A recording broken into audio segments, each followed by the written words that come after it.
dengan sukacita karena kami mau mendukung pekerjaan Tuhan yang Tuhan kerjakan melalui gereja lokal kami, BIC Korea, yang memuridkan orang-orang menjadi murid Yesus yang berdampak.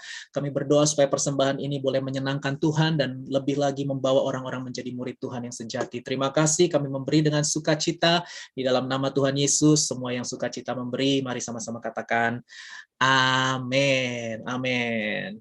Dan hari ini sebelum kita mendengarkan firman Tuhan dari hambanya, Miss Juliska Kristania atau Kak Ica, kita akan mendengarkan kesaksian keren dari saudari kita Hana Lauren. Ya, kita mau dengarkan pengalaman rohani apa yang dialami oleh Hana, ya, yang sekarang sudah bersama-sama dengan kita lagi di Korea Selatan.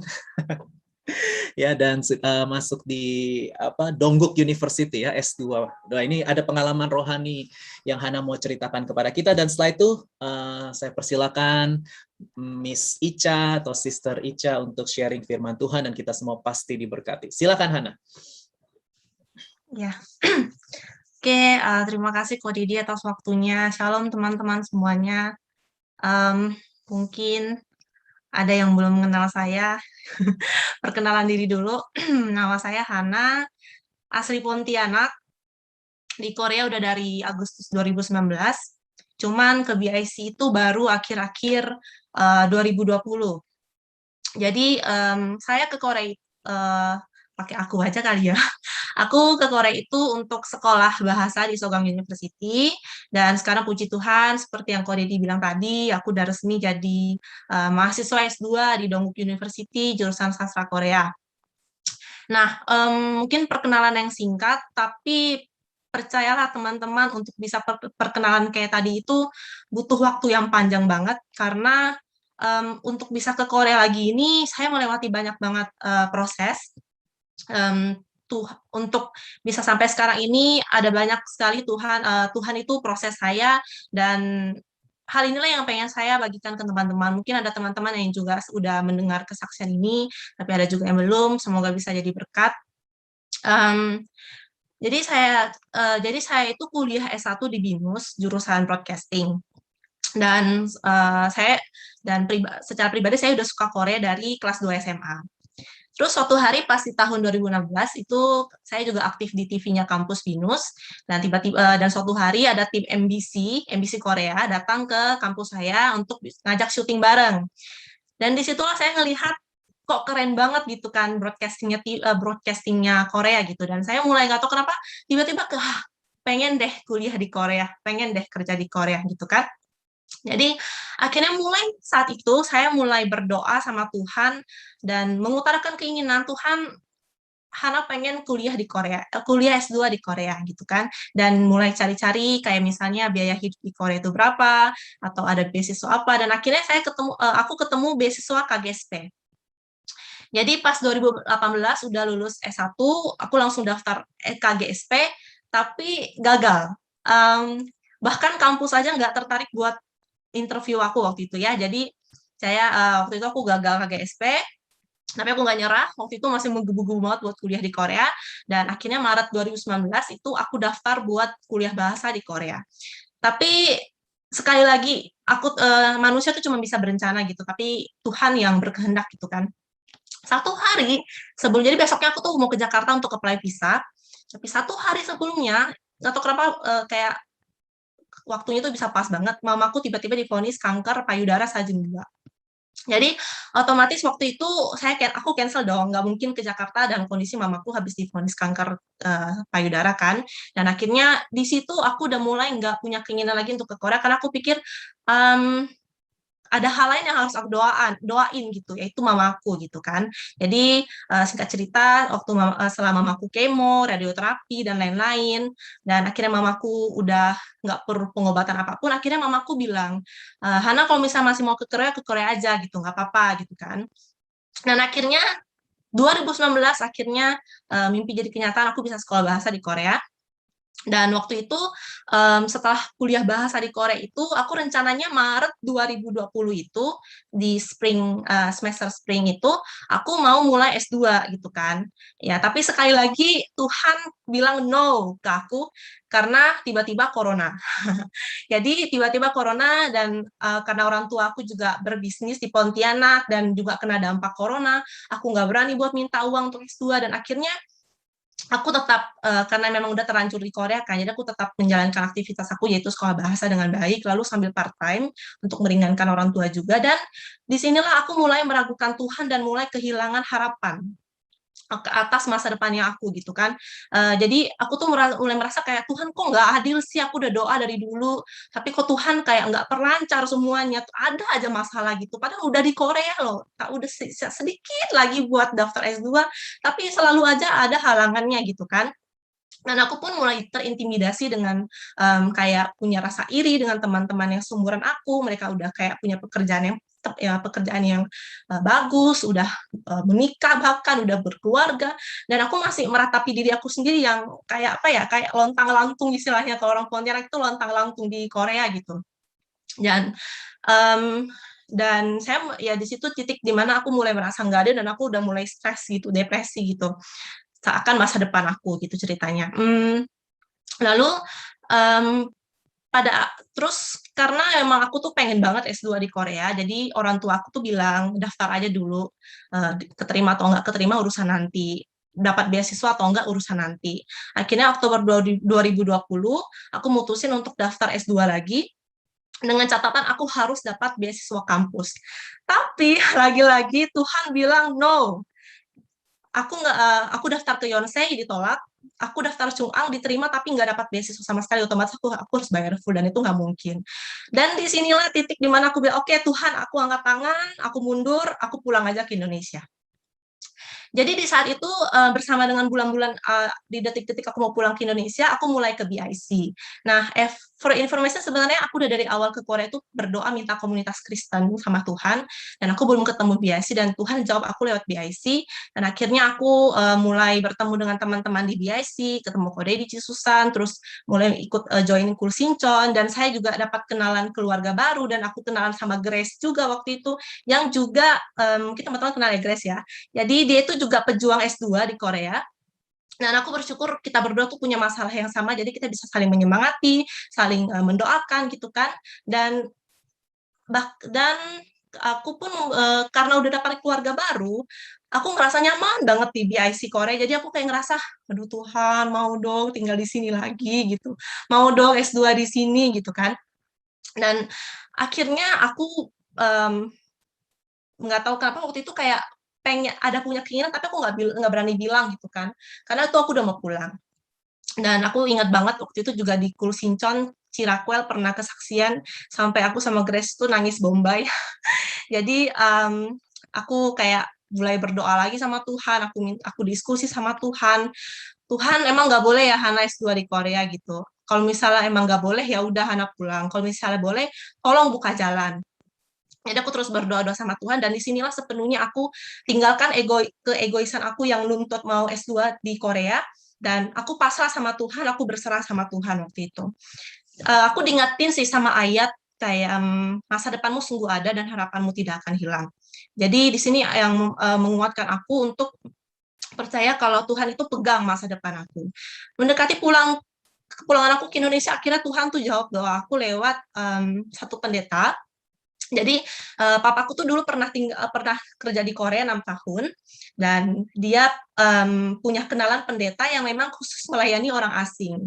Jadi papaku telepon dia tanpa sepengetahuan aku, minta tolong Muksanim, tolong anak saya carikanlah beasiswa untuk bisa S2 di Korea, dia pengen banget kuliah di Korea gitu kan. Dan akhirnya saya ditelepon sama itu pendeta dan disuruh ketemu sama dia. Dia ketemu saya dan dia bilang, Hana, kamu daftar KGSP. Terus aku kayak mikir, aduh KGSP kan aku udah pernah ditolak, bahkan jalur biasa aja aku nggak masuk, nggak dapat beasiswa, apalagi KGSP yang sulit sekali gitu kan. Aku awalnya nolak, tapi dia paksa aku, nggak mau tahu, pokoknya kamu daftar ini KGSP, daftar, siapin semuanya. Akhirnya dalam waktu kurang lebih 1 bulan, aku siapin semua dokumen-dokumen, aku kirim balik ke Indonesia, dan di Indonesia pun Tuhan sediakan orang-orang yang mau bantu aku untuk legalisir itu, dan aku mulai bikin esai, dan aku pun akhirnya daftar KGSP. Iya, jadi setelah daftar KGSP itu bulan bulan April 2021 aku pulang ke Indonesia dan berpisah dengan BIC. Di situ aku kayak berdoa, berharap, aduh Tuhan, aku mau tetap di sini, aku mau tetap sama-sama dengan BIC, aku mau tetap di Korea gitu kan. Jadi selama di Indonesia Juni 2021, aku nggak tahu teman-teman bingung apa enggak, karena aku runtutin ceritanya per tanggal gitu kan. Intinya Juni 2021 itu, setelah aku lulus tahap 1, aku diterima di Dongguk, terus di NIED-nya juga aku diterima, dan akhirnya aku officially dapat beasiswa KGSP. Ya, jadi kayak, oh my God, aku terharu dari tadi penyembahan udah kayak merasa kayak menikmati sekali si penyembahan tadi, jadi terpengaruh sama kesaksian sekarang aku jadi pengen nangis. Sampai sekarang aku merasa kayak ke Korea itu bisa mujizat. Selama aku karantina tiap bangun tuh aku kayak merasa, wah Hana udah di Korea lagi ya gitu, kayak mikir itu kan. Jadi aku kayak merasa Tuhan tuh baik, dan aku benar-benar mengalami kasih karunia Tuhan. Jadi lewat kesaksian aku saat ini, aku pengen ingatin lagi sih ke teman-teman, kalau misalnya Tuhan itu dengar tiap doa kita, bahkan doa terkecil pun yang tidak pernah kita keluarkan, Tuhan tuh dengar, Tuhan tuh hanya sejauh doa gitu. Dan lewat proses ini aku kayak diajarkan Tuhan untuk tetap setia berdoa, dan yang paling penting itu berserah sama Tuhan. Hidup kita tuh bukan punyanya Tuhan gitu, jadi kita harus ikut kehendaknya Tuhan. Dan diingatin lagi sama ayat, doa orang benar jika didoakan dengan yakin besar kuasanya. Tuhan udah bilang kayak gitu, ya kita tuh tinggal berdoa gitu kan. Jadi apapun keinginanmu, apapun doamu, Tuhan selalu bantu di waktunya Tuhan, bukan di waktunya kita. Bahkan pertolongan Tuhan tuh di luar batas apa yang bisa kita bayangkan. Aku nggak pernah bayangin kalau aku bakalan dapat KGSP, itu tuh kayak mujizat sekali gitu. Tuhan kasih yang terbaik, istilahnya sih kayak gitu. Jadi aku juga bersyukur Tuhan pertemukan aku dengan orang-orang yang selalu mendukung secara rohani, kayak Kode di Cisusan, teman-teman di BIC, orang tua yang selalu mendukung, bahkan kayak pokok semuanya tuh Tuhan, kayak teman-teman semua di sini tuh adalah perpanjangan tangannya Tuhan untuk bantu aku dan untuk dukung aku gitu. Jadi itu sih, jadi di sini kalau teman-teman semuanya doanya belum terjawab, tunggu dan berserah, pasti Tuhan jawab, pasti Tuhan kasih jalan keluar, jangan pernah membatasi Tuhan, tapi jangan pernah membatasi Tuhan, karena di saat kita membatasi Tuhan, itu tuh kita sudah mulai meragukan Tuhannya kita gitu. Aku tutup kesaksian aku di ayat Mazmur 91 ayat 14 sampai 16. Aku bacain ya. Sungguh hatinya melekat kepadaku, maka aku akan meluputkannya, aku akan membentenginya. Sebab ia mengenal namaku. Bila ia berseru kepadaku, aku akan menjawab, aku akan menyertai dia dalam kesesakan, aku akan meluputkannya dan memuliakannya, dengan panjang umur akan aku kenyangkan dia, dan akan kuperlihatkan kepadanya keselamatan daripadaku. Jadi, teman-teman, kita udah punya Tuhan yang sehebat ini, yang udah kasih janji sehebat ini sama kita, jadi jangan pernah ragu untuk minta dan untuk berdiskusi sama Tuhan setiap permasalahan hidupmu. Kita sih, Tuhan Yesus memberkati.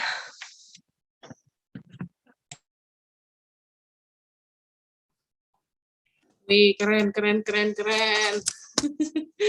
Hana, thank you so much for sharing. Kesaksiannya benar-benar sangat memberkati, sangat menguatkan.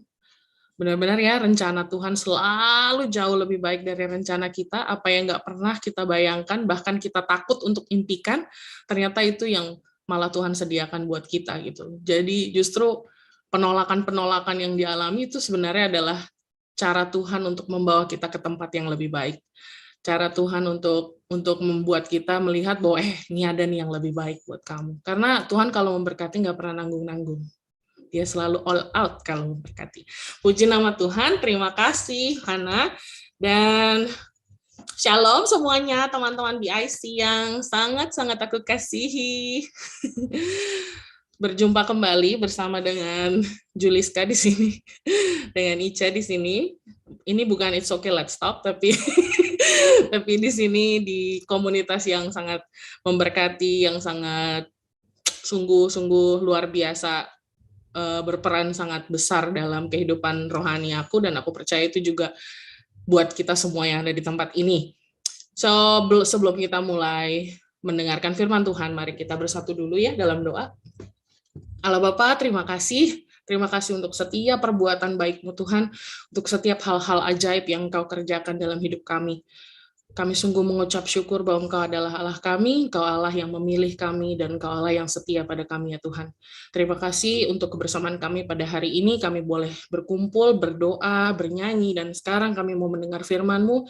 Tuhan, persiapkan hati dan pikiran kami untuk supaya kami bisa menerima firman-Mu ya Bapa. Kami mohon ampuni segala dosa dan pelanggaran yang kami buat ya Tuhan, baik pikiran, perkataan, perasaan, respon, dan reaksi yang kami lakukan, yang tidak berkenan di hadapan-Mu, kami mohon ampun di hadapan-Mu. Kiranya Tuhan sendiri yang berbicara kepada setiap hati Tuhan, dengan bahasa yang bisa kami mengerti, dan biar kuasa Tuhan itu boleh turun atas hamba-Mu Tuhan, sehingga apapun yang hamba-Mu sampaikan, benar-benar adalah yang berasal daripada-Mu ya Bapa. Terima kasih Tuhan Yesus, kami berdoa dan mengucap syukur. Haleluya. Amin.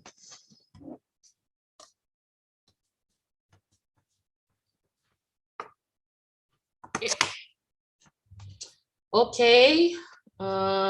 Sekali lagi shalom semuanya.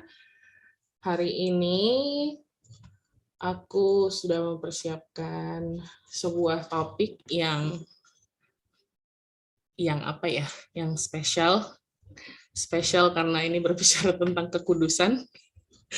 Dan sesungguhnya ini spesial karena aku merasa kok agak ngeri-ngeri sedap gitu loh. Jadi kayak wow, jadi ya selama persiapan ini adalah constant battle between hearing what God want me to say dan juga battle untuk memerangi suara-suara yang terus-terusan mengatakan, oh ngomongin kekudusan, emangnya udah kudus gitu ya. Jadi ini dari kemarin gitu udah beberapa hari kok kayak, aduh berat banget sih kok ini topiknya gitu kan, karena membahas kekudusan. Nah kekudusan ini tiada lain tiada bukan itu benar-benar erat berhubungan dengan yang namanya keberadaan Tuhan sendiri.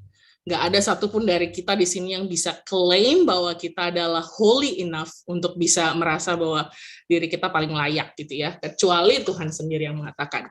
Jadi judul di hari ini adalah Pursuing Holiness While Embracing the Imperfection.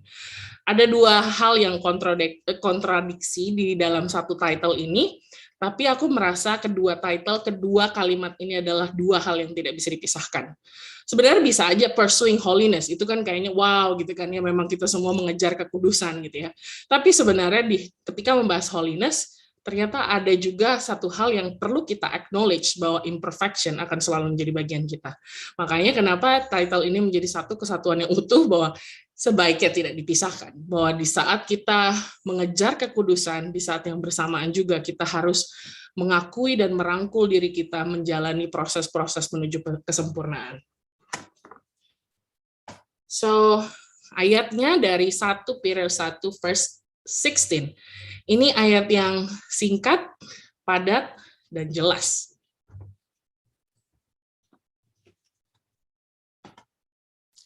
For it is written, be holy, because I am holy.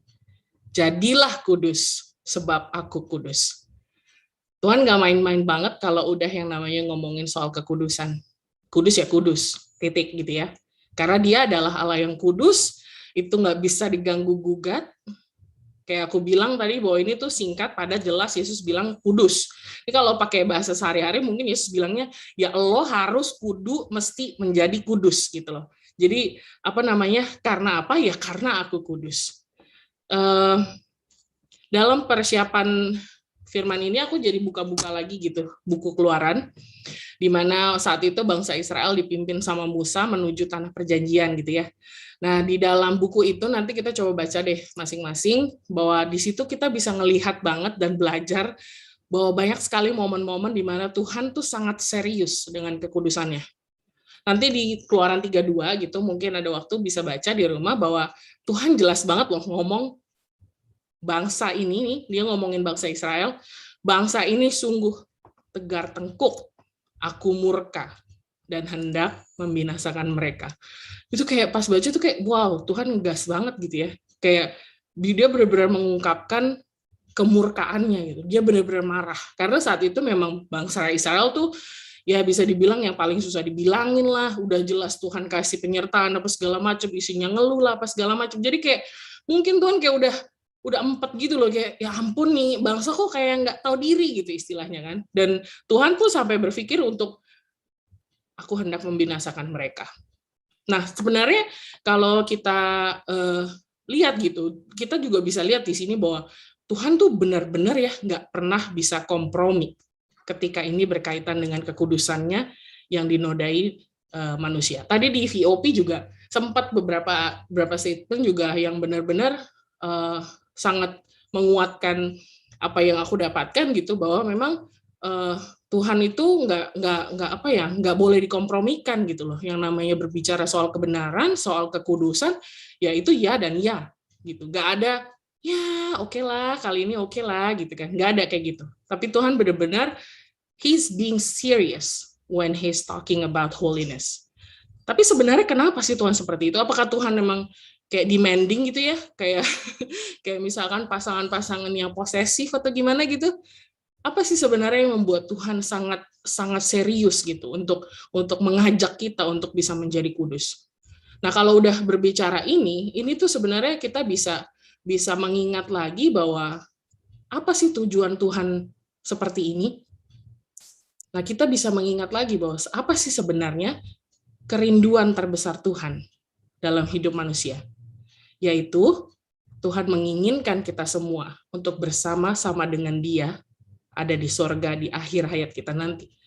Dia punya kerinduan yang sangat besar bahwa kita sama-sama bisa menikmati kerajaannya, memimpin bersama dengan Dia. Kan gitu. Itu kerinduan terbesarnya gitu kan. Nah, tapi masalahnya peraturan tertinggi di kerajaan Allah adalah ya hanya yang kudus yang bisa masuk. Gitu loh. Kalau misalkan kita kayak ke kantor-kantor gitu ya, kantor embassy gitu, pasti tulisannya hanya yang pakai sepatu yang bisa masuk. Jadi yang pakai sendal jepit nggak bisa masuk gitu. Nah, ini sama gitu. Ini gerbangnya anggap aja gitu, gerbang Allah tuh sering ngomong ada tulisannya gitu, hanya yang kudus yang bisa masuk. Jadi sebenarnya tujuan Allah ingin kita supaya kudus adalah supaya kita bisa masuk. Adalah supaya kita bisa sama-sama bersama dengan Dia menikmati seluruh keindahan, kehebatan, dan keluar biasaan kerajaannya gitu. Tapi gimana? Kita kan semua lahir berdosa gitu kan. We are all born sinful. That's the facts gitu. Kita nggak ada yang bisa lari dengan hal itu gitu. Jadi karena dosa itulah, karena kita born sinful, sebenarnya kekudusan itu bukan sesuatu yang hilang dari kita. Banyak mungkin yang berpikir bahwa lu bikin dosa, kekudusan lo hilang. Tapi sebenarnya kita nggak pernah punya kekudusan itu dari awal. Karena kita semua lahir dengan dosa. Makanya di ayat itu ada tulisannya, jadilah. Nah, jadilah itu kan bisa dianggap, bisa diartikan bahwa yang sebelumnya bisa saja tidak, tapi kemudian menjadi iya. Yang tadinya tidak kudus, berarti kamu harus berproses untuk supaya bisa menjadi kudus. Nah, untuk bisa melakukan hal ini, gimana ya, kudus itu kan berat banget gitu, kayaknya susah banget loh, kan hidup kita masih di dunia, apa segala macam, kayak ya banyaklah godaannya gitu kan, banyaklah tantangan-tantangannya gitu. Nah, untuk bisa menjawab ini, mungkin yang bisa aku sharing adalah yang aku dapetin gitu tadi, bahwa untuk bisa melakukan ini kita juga harus punya satu pemahaman yang benar-benar melekat gitu di pikiran kita, dan terus-terusan kita ingat bahwa kekudusan adalah identitas Allah, right? Semua kita setuju di sini bahwa kekudusan adalah identitas Allah dan Allah adalah kudus. Dan dengan begini kita tidak punya cara lain untuk bisa menjadi kudus kecuali kita menyatu dengan Allah. Gitu. Allah supaya kekudusannya itu mengambil alih ketidakkudusan kita. Maka artinya God's holiness is part of His identity, sehingga pursuing holiness means pursuing intimacy with God. Ketika kita mau mengejar kekudusan, itu sama artinya bahwa kita juga akan dan harus mengejar keintiman dengan Dia yang Maha Kudus. Nggak ada jalan lain yang bisa membawa kita kepada kekudusan kalau bukan penyatuan diri kita terhadap Allah yang Maha Kudus itu sendiri. He should abide in us and we should abide in Him. Ketika kita bersatu, disitulah kekudusan Allah itu bisa tinggal di dalam kita. Itu doang, caranya itu doang. Nggak ada yang lain, nggak ada yang bukan. Jadi kalau ditanya, ya gimana dong supaya saya bisa hidup kudus? Ya hiduplah bersama dengan Tuhan. Hiduplah di dalam Tuhan. Terus-terusan abiding in Him, make Him to abide in us even more gitu. Di Galatia 5 ayat 16 sampai 18. Hiduplah oleh roh, maka kamu tidak menuruti daging. Sebab keinginan daging berlawanan dengan keinginan roh, dan keinginan roh berlawanan dengan keinginan daging. Karena keduanya bertentangan, sehingga kamu setiap kali tidak melakukan apa yang kamu kehendaki. Akan tetapi jikalau kamu memberi dirimu dipimpin oleh roh, maka kamu tidak hidup di bawah hukum Taurat. Gitu. Jadi di sini bisa kita lihat gitu bahwa hanya dengan hidup dipimpin oleh roh maka kita bisa hidup tidak menuruti keinginan daging. Daging itu akan terus menjadi bagian kita sampai kapanpun, sampai selama kita masih jadi manusia gitu ya kita akan terus menjadi manusia berdaging gitu kan. Daging itu akan selalu menjadi bagian kita dan sampai selamanya, artinya kita juga akan terus-terusan hidup penuh dengan tantangan menjaga kekudusan. Terus-terusan gitu. Jadi sampai kapanpun juga akan terus yang namanya proses purifying itu akan berlangsung dalam hidup kita. Sampai selamanya kita tidak akan pernah benar-benar suci kalau bukan Tuhan Allah sendiri yang menguduskan kita. Kayak aku mention sebelumnya, there is a purifying process. Di Yohanes ada Tuhan bilang, ada disebutkan bahwa Tuhan ampuni, meminta ampunlah dan Tuhan akan purifying us from all the unrighteousness gitu ya. Jadi artinya purifying itu adalah proses di mana pemurnian itu dikerjakan langsung oleh Allah sendiri dalam hidup kita. Dan proses purifying ini, proses pemurnian inilah yang akan bisa menyempurnakan proses sanctification dalam hidup kita. Sanctification adalah God make us holy. That's it.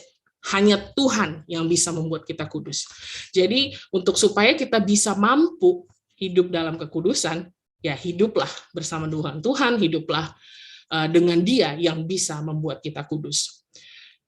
Ya kalau ngomongin dosa mah ya namanya juga manusia gitu ya, tapi kadang-kadang kita juga tahulah bahwa yang namanya dosa ya dosa gitu.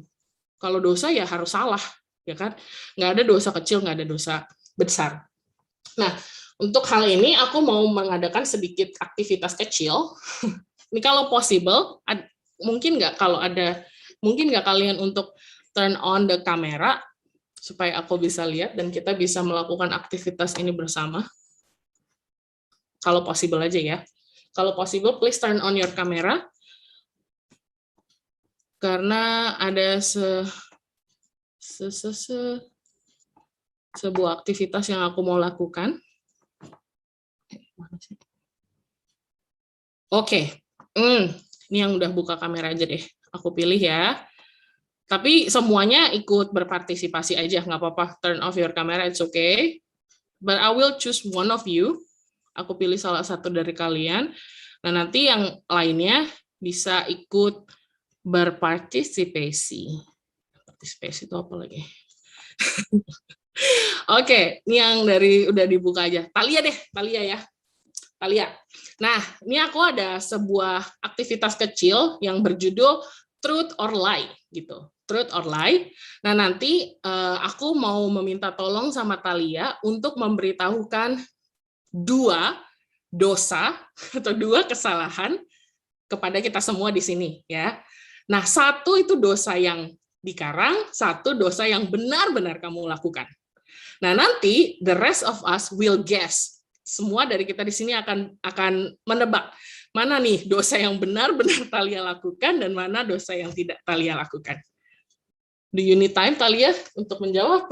Atau kamu mau sampaikan langsung? Yang sederhana aja, nggak apa-apa. Oke. Satu. Oke, coba. Kalau gitu, mungkin kalau nomor 1 nih, berarti gimana ya? Tunggu bentar. Oke, nomor 1, aku pernah nyebarin gosip yang tidak benar tentang satu orang karena aku nggak suka banget sama dia dulu gitu. Itu yang nomor 1. Nomor 2, oke, aku pernah bohong, nggak ikutan ibadah karena alasannya, misalnya aku bikin alasan baru, nggak ikutan ibadah atau ikutan call gitu, karena alasannya pakai alasan lain, tapi sebenarnya aku tuh kayak malas atau capek gitu. Oh, oke. Wow. Ada shocking ya. Ini kayak pengakuan dosa di sini. Jadi yang satu, pertama Thalia pernah menyebarkan berita yang kurang baik tentang seseorang karena punya personal issue ya sama orang ini. Jadi dia menyebarkan berita tidak benar atau berita gosip lah istilahnya. Dan yang kedua, Thalia pernah mengingkar dari hak kehadiran di gereja gitu ya, ibadah. Alasannya mungkin kayak ada hal lain nih, ada kerjaan atau apa, tapi sebenarnya malas. Nah, coba kita semua sisanya di sini, coba deh tebak nomor 1 atau nomor 2 yang Thalia lakukan. Oke, boleh di chat box.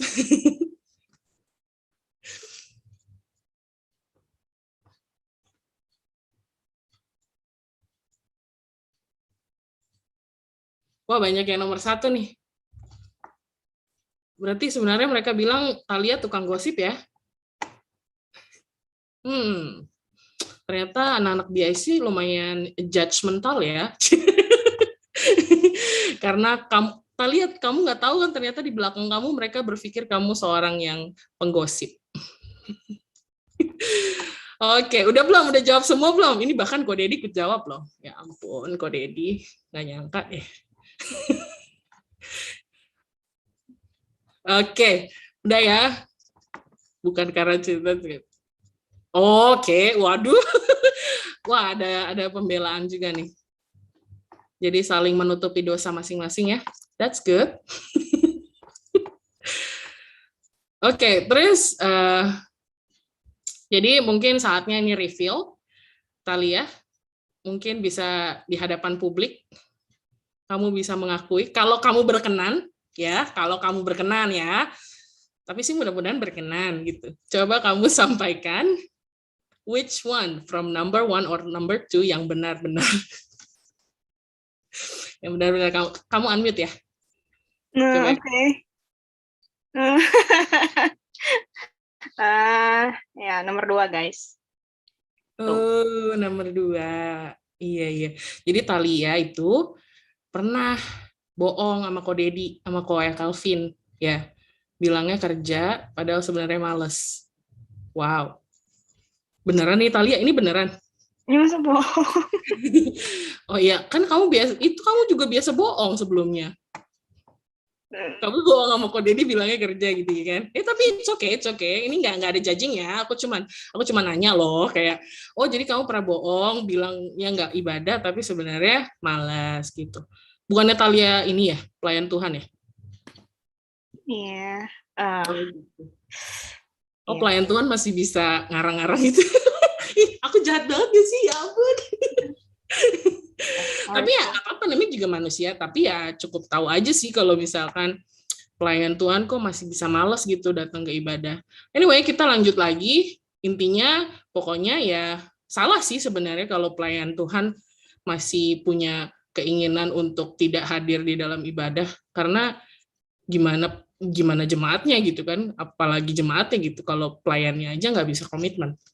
Jadi mungkin Kevin nanti next time ya dalam seleksi pelayan gitu ya, mungkin ditanya dulu kamu siap nggak berkomitmen gitu ya. Iya nggak sih Thalia, gimana? Kamu kok nangis emang? Enggak. Ya, betul. Setuju. Benar nggak sih aku ngomongin? Betul. Kan katanya kan salah ya salah, kan kita harus ngomongin kan. Menurut kalian salah nggak sih bohong kayak gitu? Maksudnya ya kita ngerti sih ini gereja kekeluargaan ya, jadi kayak saling pengertian aja ya. Kalau lagi males ya mungkin emang lagi capek apa segala macam gitu. Tapi kalau sampai bohong yang ih nggak aku lagi ada kerjaan gitu, padahal lagi mau males gitu ya agak disayangkan karena ini datangnya dari seorang pelayan Tuhan gitu kan. Jadi menurut kalian gimana? Gimana? Apanya Kak maksudnya? Iya menurut kamu gimana? Tentang Ini kesalahan nggak sih? Ini salah nggak sih kayak gini? salah banget. Salah banget ya. Terus yang kamu rasain apa pas tahu kalau kamu salah? Ya sangat menyesal. Terus ya keep blaming myself juga. Gitu. Yang blaming siapa? Maksudnya ada yang nyalahin? Enggak lah, aku yang nyalahin. Wah, kamu nyalahin diri sendiri ya. Iya. Ya namanya juga ya salah sih salah. Memang kalau namanya ya bohong kan kecil gede sama aja ya katanya kan. Ya Alkitab bilangnya gitu, bohong kecil bohong gede, mau demi kebaikan kayak mau enggak ya yang namanya bohong. Ya enggak sih? Nah, terus perasaan kamu gimana pas aku tanyain gitu di sini? Kamu ngerasa nyesel nggak menjawab itu? Tahu gitu tadi mendingan nggak usah ngomong gitu kan? Enggak sih. Oh enggak, jadi memang kamu udah siap mengungkapkan pada publik bahwa that's the real you? Iya. Ya udah, kok langsung tegang gitu sih pada mukanya. Aku jadi nggak enak nih. Tapi kan yang aku sampaikan nggak salah kan, karena aku kan bukan berdiri, ini mah duduk ya. Cuman maksudnya di spotlight ini kan aku harus menyampaikan sesuatu yang benar gitu kan. Yang namanya salah, dosa gitu kan. Jadi ya sorry tuh saya sih tahu maksudnya kalau misalkan kamu udah komitmen untuk jadi pelayan sih harusnya sih kayak gitu-gitu nggak perlu lagi dilakukan. Maksudnya it's better to just say ya kok aku butuh waktu nih, aku lagi nggak mood ke gereja gitu daripada harus bohong gitu kan namanya ngajarin ini yang lain, jemaat yang lain. Ya nggak sih? Ya nggak? Kalian sebel nggak sama aku? Enggak. Oke, bagus kalau kamu tidak sebel. Anyway, terus kita lanjut ke slide selanjutnya. Nah, itu tadi scene. Dengan tadi yang aku sampaikan gitu di depan Thalia gitu, bahwa dia sudah mengaku dosanya, terus aku bilang itu salah. Itu sebenarnya apa ya namanya? Sebuah pernyataan gitu bahwa yang namanya klien tuh nggak bisa main-main lagi gitu, ya nggak sih? Ini bukan pesan sponsor ya, kok Dedi sih nggak ada ngomong nih kayak gini. Cuman maksudnya yang namanya salah ya salah gitu. Nah, kebanyakan dari kita terlalu terfokus kepada God is holy, right? God is holy. Berhenti sampai di situ. Jadi begitu kita lihat ada ketidakbenaran, kita lihat ada keanehan, langsung tuh keluar. Ih, kok kayak gitu? Kan harusnya di Alkitab nggak kayak gitu. Yang tadi saya lakukan, yang tadi aku lakukan ke Thalia. Kan harusnya pelayan nggak kayak gitu. Harusnya ini apa segala macam. Di depan orang-orang lagi. Wah, mantap banget gitu. Sementara kita lupakan kalimat selanjutnya. God is holy, but God is also love. Waktu aku sampaikan tadi bahwa BTW, guys, ini cuma skrip. Oke? Jadi ini semua adalah skrip. Ini semua tidak benar-benar terjadi. Thalia tidak pernah bohong ya. Jadi aku tadi minta Thalia untuk mengikuti alur, untuk bisa menunjukkan bahwa kita nggak usah nyari di luar lain ya. Kadang bahkan di tempat yang harusnya menjadi aman gitu, di gereja, tapi dengan bahasa yang halus, dengan bahasa yang lembut gitu. Kan aku cuma mau mengingatkan, kan aku cuma mau ngasih tahu yang benar. Coba aku tanya Thalia, kalau kamu dikasih tahu kayak tadi, apa sih yang kamu rasain? Sedih lah, shock. Takut, tegang. Sedih, takut, dan shock. Padahal, the truth will set us free, ya kan? Kebenaran akan memerdekakan kita. Tapi ketika kebenaran yang kita sampaikan justru membuat seseorang takut, membuat seseorang meragukan Tuhan, membuat seseorang kecewa, then something is wrong with the way you share the truth. Karena seharusnya kebenaran bisa membawa seseorang untuk hidup yang penuh dengan kemenangan, bisa membawa orang untuk bisa menikmati kasih Tuhan, tapi ketika kebenaran yang kita sampaikan justru menyakiti, then there is no point. There is no point. Kalau kita kehilangan jiwa hanya gara-gara message yang kita coba sampaikan, nggak ada gunanya. Kita mau tujuan utama kita apa nih? Merangkul jiwa atau berkhotbah gitu? Atau yang penting ngomong gitu? Yang penting debat? Yang penting arguing gitu? Padahal kan yang penting adalah jiwanya. Ketika kita merangkul jiwa, jiwa itu akan merangkul kebenaran. God is holy, but don't forget, God is also love. Tuhan itu adil, itu jelas, nggak bisa dipungkiri. Tapi God is also love.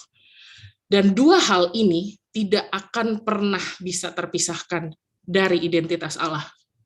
Kekudusan Bapa memang membuat kita terpisah dari Bapa, ya nggak sih? Kalau kita mau tarik urut lagi gitu, apa sih sebenarnya dosa? Dosa yang tadi contoh ya, bukan Thalia lakukan, tapi yang contoh tadi kita presentasikan, sebenarnya adalah dosa yang sepele gitu. Tapi sebenarnya dosa itu adalah a broken image. Banyak orang mengatakan bahwa, kamu berdosa menjijikkan lah, nggak tahu diri lah, apa segala macam gitu, dengan hal-hal yang najis apa segala macam. Padahal sebenarnya sesederhana bahwa sin is a broken image. The perfect image that God has given to us in the beginning has broken. So with this means kita bisa bilang bahwa there is so much brokenness in the life of a sinner. Ada begitu banyak kerusakan, kehancuran di balik kehidupan orang-orang yang melakukan dosa. Coba kalau kita kasih kesempatan gitu untuk ngobrol. For example, contohnya, orang yang suka berselingkuh. Pasti ada brokenness behind that person. Coba ngobrol sama orang yang suka marah-marah. Pasti ada sebuah luka di balik itu semua. Ada sebuah hati yang pernah kecewa, hati yang pernah terlukai di situ. Coba ngobrol sama orang yang adiksi sama narkoba. Pasti akan didapati ada hati yang luka di situ. Gitu ya. Jadi ada kekosongan, ada kehampaan yang tidak bisa dunia ini berikan. Disitulah masuk dosa. Jadi di balik setiap kita ini, para pendosa ini, ada sebuah kerusakan yang sebenarnya merindukan sebuah pemulihan. Sebuah gambar yang rusak, sebuah hati yang hancur. And the one and only thing that will redeem the brokenness is only by the unconditional love of God. The redeemer of every brokenness is only the love of God. Ada beberapa banyak dari kita di sini yang sering bersembunyi gitu ya, di balik pernyataan kayak yang tadi aku bilang gitu, yang aku coba presentasikan gitu, bahwa aku cuma ngingetin ya, ini aku nggak marah-marah loh, aku ngomonginnya halus, saya cuma mau kasih tahu yang benar gitu. Atau mungkin berlindung di balik, gue orangnya emang begini, kalau ngomong kebenaran ya apa adanya aja, kalau lu sakit hati ya berarti masalahnya di lo. Lah, tapi terus pertanyaannya adalah, adakah kasih Tuhan di balik peringatan, nasihat, dan kebenaran yang kamu sampaikan? Gitu. Kebenaranmu apa artinya kalau ternyata tidak ada kasih Tuhan di dalamnya? Kamu akan kehilangan jiwanya. Kamu akan kehilangan seseorang. Karena tidak ada kasih di balik itu semua. Jadi bagaimana kita bisa tahu kalau keberadaan kita ini udah memancarkan kasih dari Tuhan atau belum? Bisa dilihat dari apakah buah yang kita hasilkan menghasilkan impact kehidupan seseorang. Kebenaran tetap kebenaran, itu harus disampaikan. Tapi apakah yang kamu sampaikan, kebenaranmu itu akhirnya bisa menghasilkan buah yang manis yang kemudian mengubah seseorang, atau malah menghasilkan buah yang pahit sehingga orang pun menjadi kabur karena sakit hati. Matius 23 ayat 13 tuh Tuhan ngomong, celakalah kamu hai ahli-ahli Taurat dan orang-orang Farisi, orang-orang munafik, karena kamu menutup pintu kerajaan sorga di depan orang. Itu benar-benar so powerful banget loh Tuhan ngomong, Yesus sampai ngomong gitu. Kayak wow, Ini nggak kayak Yesus tuh kayak mungkin udah segerah itu kali melihat kelakuan orang-orang yang kerjaannya nunjuk-nunjuk. Salah lo kayak gitu, salah lo kayak gini. Enggak lah, nggak kayak gini harusnya. Oh, di Alkitab kan harusnya gini gitu.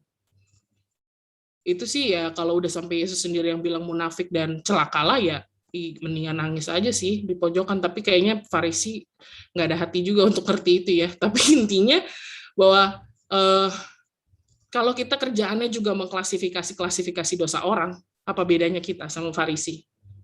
Gitu. Instead of assisting them gitu, mengenalkan pada mereka kasih Tuhan tuh begini, kasih Tuhan begini. Hingga the brokenness itu yang akhirnya menjadi brokenness yang menjadi pemicu atau alasan di balik setiap dosa, itu akan slowly moving into the purification. Akhirnya itu yang menuju kepada ketika healing itu datang, kekudusan itu mulai dikeluarkan Tuhan, maksudnya mulai dimurnikan oleh Tuhan. Gitu. Tapi healing itu harus ada dulu, bahwa harus ada experiencing of God's love first. Baru purifying itu can start. Ketika kita benar-benar ada di dalam Tuhan, hidup kita pasti akan menghasilkan buah-buah roh. Dan buah-buah roh itu ya, love, joy, peace, kindness, gentleness,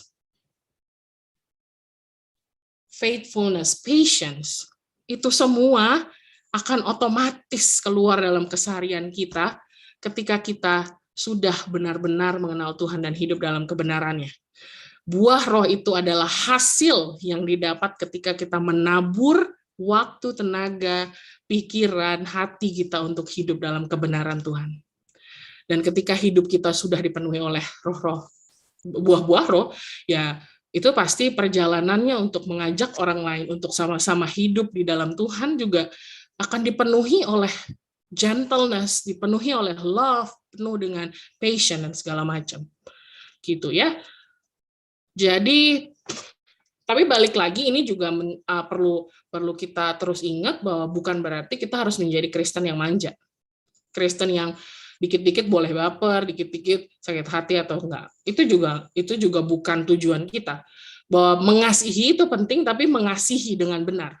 Mengasihi dengan benar adalah tidak bertoleransi dengan dosa, tapi menerima si pendosa. Kita merangkul yang berdosa, menangkul mereka, mendoakan, mensupport. Tapi yang namanya dosa tetap dosa. Kita nggak bisa dengan, ya I love you, then it's okay for you to make sin. Enggak kayak gitu. The truth, ini yang tadi. John 1 verse 9, if we confess our sin, he is faithful and just and will forgive us our sins and purify us from all the unrighteousness. Jadi meskipun Tuhan itu Maha Pengasih, tapi tetap harus ada tindakan iman bahwa kita harus confessing our sins.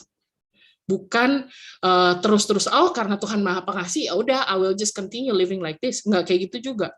Karena harus ada tindakan bahwa kita harus datang ke Tuhan, minta ampun, sehingga disitulah proses pemurnian itu boleh dimulai.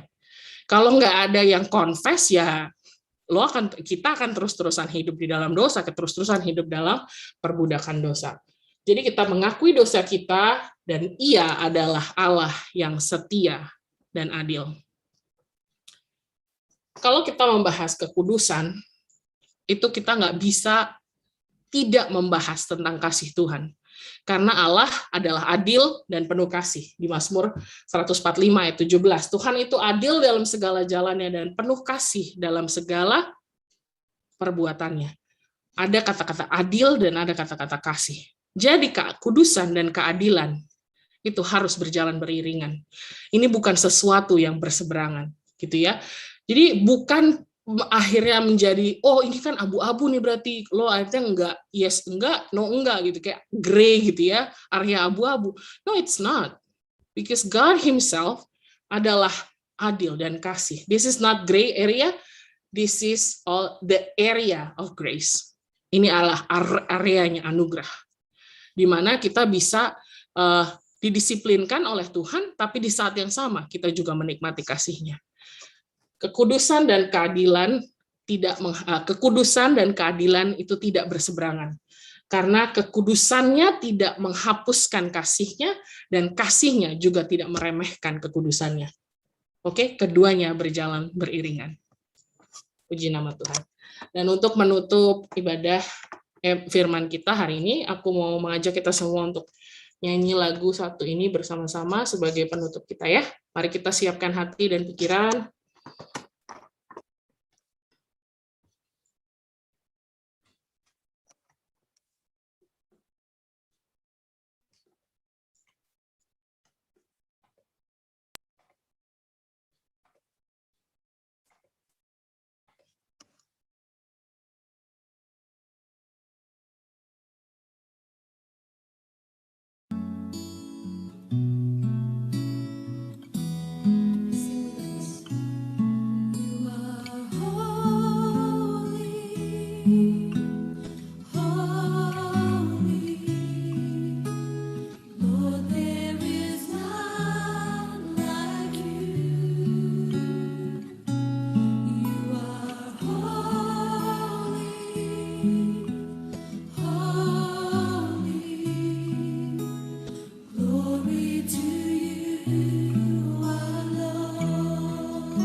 Mari kita bersatu dalam doa. Allah, terima kasih untuk firman yang Tuhan sudah sampaikan. Tuhan, hamba-Mu berdoa ya Bapa, biar ini boleh sampai di pada hati kami semua yang mendengarkan hari ini, dan itu boleh menjadi kekuatan, itu boleh menjadi sebuah pewahyuan yang baru untuk kami semua di tempat ini. Tuhan, ajar kami Tuhan untuk bisa berjalan seturut dengan kehendak-Mu Tuhan, karena kami mau tinggal di dalam Engkau dan mengizinkan Engkau tinggal di dalam hidup kami. Sehingga Tuhan, biarlah setiap langkah kami itu boleh menyenangkan Engkau, kami boleh menjaga kekudusan kami ya Tuhan, sehingga dalam setiap langkah kami Tuhan, kami boleh memuliakan nama-Mu. Hamba-Mu berdoa buat setiap anak-anak-Mu yang ada di BIC Korea Tuhan, berkati kami semua satu persatu Tuhan, di setiap rumah-rumah ya Bapa, biar anugerah-Mu dan kasih-Mu senantiasa bersama dengan kami, sehingga penjagaan yang sempurna juga Tuhan boleh berikan atas kami ya Tuhan. Berkati Ko Dedi dan Ci Susan ya Bapa, dalam pelayanan mereka, dalam kehidupan mereka, dalam keluarganya ya Bapa, biar Tuhan yang memberkati, Tuhan yang menjagai, dan Tuhan melimpah-limpahkan anugerah dan berkat-Mu ya Bapa. Hanya di dalam nama Tuhan Yesus Kristus kami berdoa dan mengucap syukur. Haleluya, haleluya. Bapak, terima kasih buat Ica yang sudah menyampaikan isi hati-Mu kepada setiap kami. Biarlah kasih karunia Tuhan juga senantiasa semakin bertambah nyata dan berlimpah-limpah hikmat Tuhan. Terus membawa hamba-Mu ini, anak-Mu ini Tuhan, untuk menggenapi seluruh rencana dan kehendak-Mu secara sempurna, dan hidupnya boleh bertumbuh dan berbuah bagi banyak orang. Terima kasih Tuhan, kami bersyukur untuk ibadah di hari ini. Kalau kami boleh bersama-sama menaikkan doa, pujian, penyembahan, mendengarkan kesaksian, pujian, juga firman-Mu, beri persembahan. Kami tahu semuanya ini kami lakukan dengan segenap hati kami untuk Tuhan yang telah lebih dulu mengasihi kami. Terima kasih Tuhan untuk para pelayan yang sudah melayani dengan penuh sukacita, dan sebentar kami akan kembali ke aktivitas kami masing-masing. Kami rindu terima berkat dari Tuhan. Mari buka hati, tengadahkan kedua belah tangan saudara, dan terimalah berkat dari Tuhan kita. Tuhan memberkati engkau dan melindungi engkau. Tuhan menyinari engkau dengan wajah-Nya dan memberi engkau kasih karunia. Tuhan menghadapkan wajah-Nya kepadamu dan memberi engkau damai sejahtera. Pulanglah, kasihilah Tuhan Allahmu dengan segenap hati, jiwa, kekuatan, dan akal budimu, dan kasihilah sesamamu manusia seperti engkau mengasihi dirimu sendiri. Mulai dari sekarang sampai Maranatha, datanglah ya Tuhan Yesus. Kami semua merindukan-Mu. Dalam nama Yesus, semua yang mau hidup dalam kekudusan senantiasa, mari sama-sama katakan, Amin. Thank you, Ica.